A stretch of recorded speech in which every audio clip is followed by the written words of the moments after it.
Morning student. आज आप test दे करके आए हैं और हम उम्मीद करते हैं कि आपका टेस्ट अच्छा गया होगा। लेकिन आप कहाँ बनाएं, कितना सही हुआ और कितना गलत हुआ, उसके लिए बहुत ज़्यादा वेट करने का ज़रूरत नहीं। आज का आज ही हम आपको ये सॉल्यूशन दे रहे हैं। यहाँ पर सेट ए और सेट बी दो पार्ट में क्वेश्चन दिया हुआ था और दोनों क्वेश्चन को हम लोग एक ही साथ में यहाँ डिस्कस कर रहे हैं। एक आप ये देख रहे हो लाइट ब्लू कलर का दिया हुआ है, ये सेट बी का क्वेश्चन है और ये येलोइश कलर का है, ये आपका सेट ए का क्वेश्चन। इसको दो पार्ट में बनाते हैं हम लोग। फर्स्ट पार्ट आज सेंड करते हैं और कल आपको इसका दूसरा वीडियो यानी कि पार्ट 2 का मिल जाएगा। टोटल 8 क्वेश्चन थे दोनों सेट में, सेट ए और सेट बी में, और 24 मार्क्स का था, यानी कि हर एक क्वेश्चन 3 मार्क्स के। कोशिश करते हैं आज 50% कंप्लीट करने का और फिर नेक्स्ट वाले वीडियो में 50% कंप्लीट करने का, ताकि आपका ये वीडियो जो हो ज़्यादा लंबा नहीं हो। ध्यान से देखिएगा और जहाँ कहीं भी डाउट लगे उसको फिर से रिपीट करके देखिएगा। पूरा एक तरीके से आपका some basic concept of chemistry का कंसंट्रेशन ऑफ सॉल्यूशन तक रिवीजन होने जा रहा है। तो आते हैं हम लोग अपने क्वेश्चन पर। यहाँ ये फर्स्ट क्वेश्चन दिखाई दे रहा है और यहाँ कहा जा रहा है express the following in scientific notation. इसे साइंटिफिक नोटेशन में रिप्रेजेंट करना है। साइंटिफिक नोटेशन का तरीका क्या बताया गया था? Decimal must be present after first non zero digit without affecting its magnitude. तो पहला नॉन जीरो डिजिट यहाँ पर 4 है, तो इसका सॉल्यूशन लिखोगे तो ये आ गया 4.76 इंटू, देखो 1 2 3 राइट साइड की तरफ में बढ़ रहे हैं हम लोग, तो यहाँ 10 टू द पावर -3 हो जाएगा। उसी तरीके से इस जगह पर इस डेसिमल को आप यहाँ ले आओगे, तब ये वैल्यू हो गया 7.86549 और कितने डिजिट को शिफ्ट किए हैं? 2 डिजिट। तो लेफ्ट साइड में अगर शिफ्ट कर रहे हैं तो 10 का पावर पॉजिटिव। याद करो ना, आपको बताए थे कि अगर डेसिमल को इस साइड में ले जा रहे हैं तो 10 का पावर पॉजिटिव, और डेसिमल को अगर इधर शिफ्ट कर रहे हैं तो जितने डिजिट को शिफ्ट करोगे उतना 10 का पावर निगेटिव में हो। ये साइंटिफिक नोटेशन का तरीका बताए थे। थर्ड क्वेश्चन में आते हैं। इस डेसिमल को यहाँ ले आना होगा, तो ये पहले ये वैल्यू हो गया 7.76 इंटू, कितने डिजिट को आपने क्रॉस किया है? 3 डिजिट को, तो यहाँ आ गया 10 टू द पावर -3। पहले से भी 10 का पावर दिया हुआ है 18 इंटू 10 टू द पावर 8। अब यहाँ पर कैलकुलेशन करो। इस जगह पर एक और कंसेप्ट आता है, 10 to the power x into 10 to the power y is equal to 10 to the power x plus Y, यानी कि पावर को ऐड कर देते हैं। यहाँ -3 और 18 है, ये वैल्यू 15 हो जाएगा, यानी final answer 7.76 into 10 to the power 15। अभी आप देख लो सेट ए में जितने लोगों का कौन सा सही था और कितना गलत था। सेट बी के क्वेश्चन पर बढ़ते हैं। सेम कंसेप्ट यहाँ भी अप्लाई करेंगे। इस डेसिमल को यहाँ 4 के बाद में ले आना है, यहाँ आ गया 4.25, 1 2 3 4 डिजिट को क्रॉस किए हैं, यहाँ 10 टू द पावर माइनस। इस जगह पर इस डेसिमल को फर्स्ट नॉन जीरो डिजिट यानी कि 1 के बाद में लाना है, तो पहले सारे वैल्यू को लिख लो। 1.2521365 इंटू कितने डिजिट को क्रॉस किया हमने? 1 2 3 4, यहाँ 10 टू द पावर 4 हुआ। इस जगह पर डेसिमल को 8 के बाद में लाना है, फर्स्ट नॉन जीरो डिजिट, तो पहले ये वैल्यू लिख दिया हम लोग 8.865 और कितने डिजिट को क्रॉस कर रहा है? 1 2 3, तो यहाँ 10 टू द पावर -3 और पहले से 10 का पावर है 14। अगले स्टेप में फाइनली आ जाएगा 8.865 इंटू 10 टू द पावर। तो फर्स्ट क्वेश्चन हम लोग सोल्व कर लिए, जो साइंटिफिक नोटेशन में कन्वर्ट करना था न्यूमरल वैल्यू को। सेकंड क्वेश्चन की तरफ में आते हैं। यहाँ कर रहा है round off the following numeral value up to 3 significant figure. 3 significant figure तक रखना है। एक सिंपल कंसेप्ट आपको बताए थे कि सबसे पहले इसे साइंटिफिक नोटेशन में कन्वर्ट कर दो और फिर राउंडिंग ऑफ करो रूल के अनुसार से। तो पहले इसे साइंटिफिक नोटेशन में कन्वर्ट करते हैं, ये वैल्यू आ जाएगा 5.65245 इंटू कितने डिजिट को हमने शिफ्ट किया है? 2, तो 10 टू द पावर 2। अब 3 डिजिट तक में रखना है, यानी यहाँ तक एक एक करके वैल्यू को हटाओ। 5 को रिमूव करेंगे तो ये आगे में इवन है, नो चेंज, 4 ही रहेगा। 4 को हटाएंगे तो ये 2 ही रहेगा क्योंकि 5 से छोटा है, और 2 को हटाओगे तो नो चेंज, यानी फाइनल आंसर इसका आ गया 5.65 इंटू 10 टू द पावर। ये 3 सिग्निफिकेंट फिगर में है, यहाँ पर कहीं नहीं है, इसका मतलब डेसिमल लास्ट में है, कि आपको शिफ्ट करना है फर्स्ट डिजिट के पास में। तो यहाँ ये वैल्यू आ गया 7.45216 इंटू, देखो कितने डिजिट को क्रॉस किया है, 1 2 3 4 5, यानी 10 टू द पावर 5। अब 3 डिजिट तक रखना है। 6 को हटाएंगे, 5 से बड़ा है तो 1 ऐड हो गया 2, 2 को हटाएंगे आगे में नो चेंज, इस 2 को हटाएंगे नो चेंज, यानी यहाँ पर ये वैल्यू आया 7.45 into 10 to the power. Third question पर आते हैं। इसमें इस डेसिमल को 5 के बाद में ले आना है, तो यहाँ ये वैल्यू हो गया 5.468 इंटू 1 2 3 डिजिट शिफ्ट किए हैं तो 10 टू द पावर -3। अब 3 डिजिट तक रखना है, यानी यहाँ तक। इस 8 को हटाओगे, ये 5 से बड़ा है तो प्रेसिडिंग वैल्यू में 1 ऐड हो जाएगा, 6 में 1 ऐड होगा तो ये वैल्यू 7, यानी final answer 5.47 into 10 to the power -, ये वैल्यू निकला। ये सेट ए का था। अब सेट बी की तरफ में आते हैं। बिल्कुल सेम कंसेप्ट यहाँ भी अप्लाई करोगे आप। इस डेसिमल को यहाँ 7 के बाद में ले जाओ, यानी 7.586254 इंटू कितने डिजिट को क्रॉस कर रहे हैं, 3 डिजिट को, यहाँ 10 टू द पावर 3। आपको रखना है 3 सिग्निफिकेंट फिगर तक, तो बाकी के वैल्यू का राउंडिंग ऑफ करो।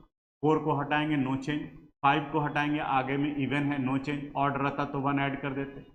2 को हटाओगे 5 से छोटा है नो चेंज, 6 को हटाएंगे तो ये 5 से बड़ा है, आगे वाले में 1 ऐड कर देते, यानी फाइनल वैल्यू आ गया 7.59 इंटू 10 टू द पावर 3।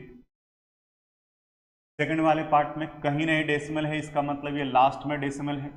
इस डेसिमल को यहाँ 7 के बाद में शिफ्ट करना है, ये वैल्यू आएगा 7.54368447 इंटू, देखो कितने डिजिट को शिफ्ट किए हैं, 1 2 3 4 5 6 7, यहाँ 10 to the power.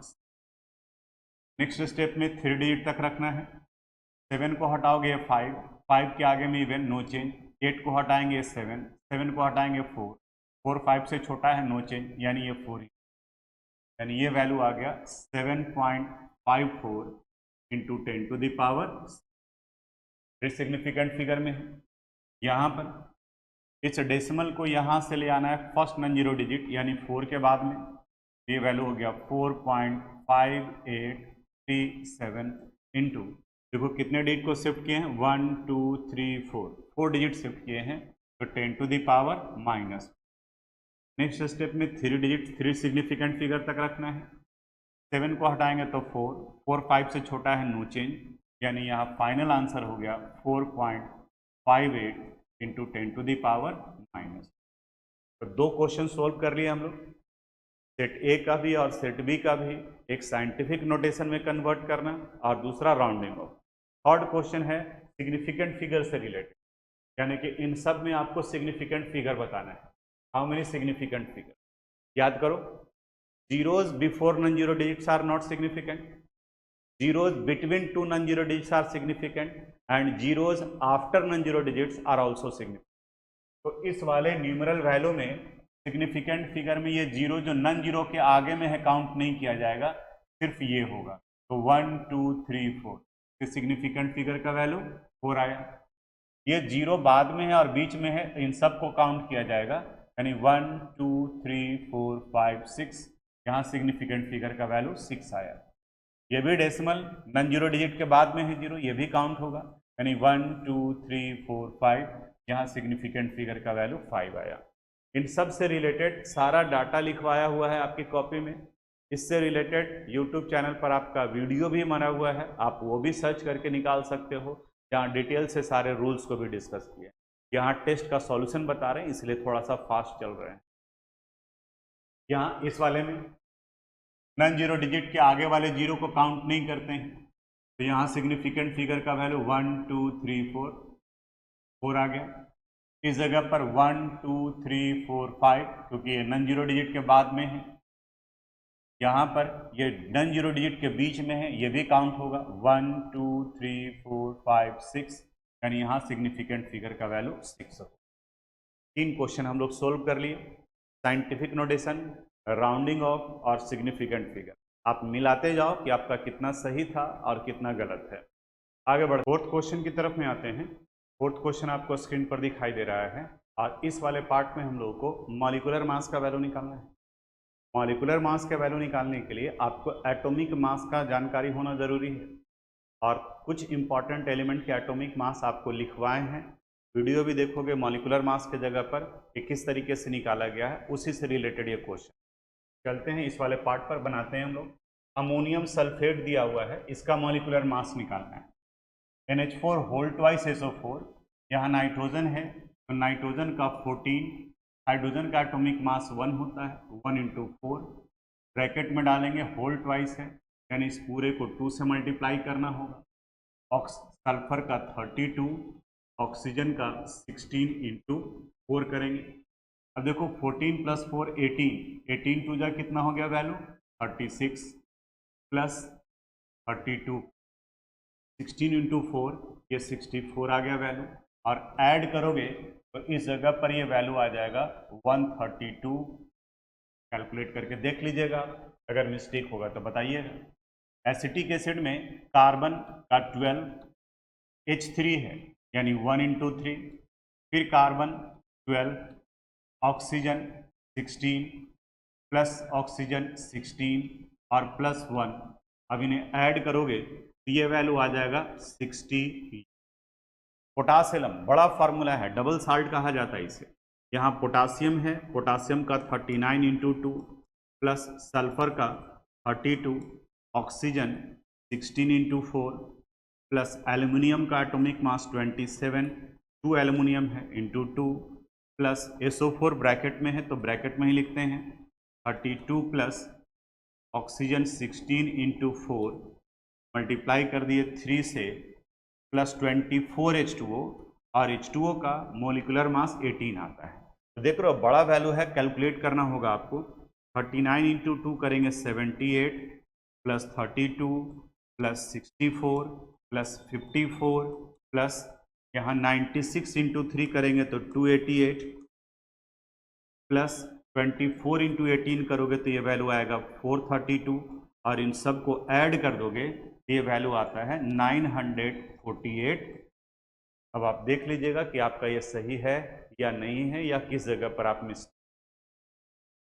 Set B के क्वेश्चन पर आते हैं। सेट बी में देखो यहाँ शुगर दिया हुआ है। शुगर का कार्बन के लिए होता है 12 × 12, हाइड्रोजन का 1 × 22, ऑक्सीजन का 16 × 11। ये वैल्यू यहाँ आ जाएगा 144 प्लस 22 प्लस 16 × 11 करेंगे ये 176, और ऐड करोगे तो ये वैल्यू आ जाएगा 342। फिर है बेंजोइक एसिड। बेंजोइक एसिड में कार्बन का 12, 6 एटम है, 12 × 6 plus 1 × 5 plus 12 plus 16 plus 16 plus 1, और इन सब को ऐड करोगे तो ये वैल्यू आ जाएगा 122। ये क्वेश्चन पोटासियम दोनों सेट में कॉमन था, सेट ए में भी था और सेट बी में भी था, तो इनका वैल्यू अभी हम लोग निकाल चुके हैं, यानी ये आएगा वैल्यू 948। ये इस तरीके से हम लोग मॉलिक्यूलर मास का वैल्यू निकाल सकते हैं। 4 क्वेश्चन सोल्व कर लिए। नेक्स्ट क्वेश्चन की तरफ में बढ़ते हैं। अब यहाँ देखो ये 5th क्वेश्चन में कराया है, determine the percentage of all elements in benzoic acid. तो बेंजोइक एसिड में 3 एलिमेंट्स हैं, कार्बन, हाइड्रोजन और ऑक्सीजन। परसेंटेज निकालने का तरीका क्या बताए थे कि सबसे पहले इनका आप मॉलिक्यूलर मास निकालो, तो 12 × 6 plus 1 × 5 plus 12 plus 16 plus 16 plus 1, और अभी सोल्व किए थे तो ये वैल्यू आया था 122। अब जिस एलिमेंट का परसेंटेज निकालना है, जैसे परसेंटेज ऑफ कार्बन, तो नंबर ऑफ एटम्स, देखो तो इस पूरे में नंबर ऑफ कार्बन एटम्स कितना है, 6 and 1 7 into atomic mass 12 divided by molecular mass 122 into 100। बाकी कैलकुलेटर से यूज करके दिखा देंगे आपको। परसेंटेज ऑफ हाइड्रोजन निकालना है, तो फिर number of hydrogen atoms count करो, टोटल हाइड्रोजन 5 and 1 कितना हो गया, 6 hydrogen, atomic mass 1, molecular mass आया 122 इंटू 100 हाइड्रोजन का। परसेंटेज ऑफ ऑक्सीजन काउंट करो, ऑक्सीजन का नंबर कितना है 2 atomic mass 16 divided by 122 into 100। अब इन सबको मल्टीप्लाई कर देना है, आंसर आ जाएगा हमारा। इसे मल्टीप्लाई करेंगे तो 8400 डिवाइडेड बाई 122 यानी 68.85%। इट इज 68.85%, राउंडिंग ऑफ कर दिए हैं। यहाँ मल्टीप्लाई करेंगे तो 600 डिवाइडेड बाई 122, ये वैल्यू आ गया 4.918 है, तो 4.92 लिख सकते हैं इसे हम लोग, 4.92%। लास्ट आप चाहें तो इन दोनों को ऐड करें, 100 में से माइनस कर दीजिए, या इसे भी निकाल सकते हैं, 260 या 32 इंटू 100, 3200 डिवाइडेड बाई 122, ये वैल्यू आ गया 26.229, तो इसे हम लोग 23 कर सकते हैं, तो 26.23%। ये निकल गया बेंजोइक एसिड में कार्बन, हाइड्रोजन और ऑक्सीजन का परसेंटेज भी पढ़े हैं हम लोग, तो एक बार फिर से रिपीट कर दी। सेट बी में भी उसी तरीके से क्वेश्चन दिया हुआ है, यहाँ पर पेंटेनोइक एसिड का निकालना है सारे एलिमेंट का परसेंटेज। तो पेंटेनोइक एसिड के लिए सबसे पहले इसका मॉलिकुलर मास निकालते हैं, तो 12 इंटू 4 प्लस 1 इंटू 9, हाइड्रोजन का 9 था, plus 12 plus 16 plus 16 plus 1, add करो, यहाँ 48 प्लस 9 प्लस 12 प्लस 16 16 1 ऐड कर दोगे, ये वैल्यू 33 हो गया, और इन सब को ऐड करोगे ये वैल्यू 102 यू आ जाएगा। अब एक एक करके सबसे पहले परसेंटेज ऑफ कार्बन निकालते हैं। देखो कार्बन के नंबर ऑफ एटम 4 and 1 5, तो 5 into 12 divided by 102 into 100, number of atoms into atomic mass by molecular mass into 100। Percentage of hydrogen, hydrogen का नंबर ऑफ एटम्स काउंट करो, 9 and 1 10, atomic mass 1 divided by 102 into 100। Percentage of oxygen अगर निकालेंगे, oxygen का number of atoms 2 है, तो 2 into 16 divided by 102 into 100। अब इन सब को सोल्व करके वैल्यू लिख देते हैं यहाँ पर। फर्स्ट वाले पार्ट में 60 इंटू 100 यानी 60 100 डिवाइडेड बाई 102 58.82%, इसका आंसर आ गया 58.8%। नेक्स्ट में निकालना है हम लोगों को हाइड्रोजन का, तो 100 इंटू 10 यानी कि 1000 हो गया ये वैल्यू, डिवाइडेड बाई 102, 9.8039 है, तो 9.8% लिख सकते हैं, 9.8%। लास्ट ऑक्सीजन का 3200 डिवाइडेड बाई 102, ये वैल्यू आ गया 31.37%, 31.37%। तो इस तरीके से ये परसेंटेज निकल गया। 5 क्वेश्चन हो गए। अब 3 और क्वेश्चन है, एम्पिरिकल फार्मूला, मॉलिकुलर फार्मूला, वो निकालना है। एम्पिरिकल फार्मूला है। फिर क्वेश्चन नंबर 7 में number of atoms of each element, mole concept का, और ये 8 क्वेश्चन में कंसंट्रेशन ऑफ सॉल्यूशन, उसको इसके बाद वाले सेकंड वाले video. Thank you. Thanks for watching this video.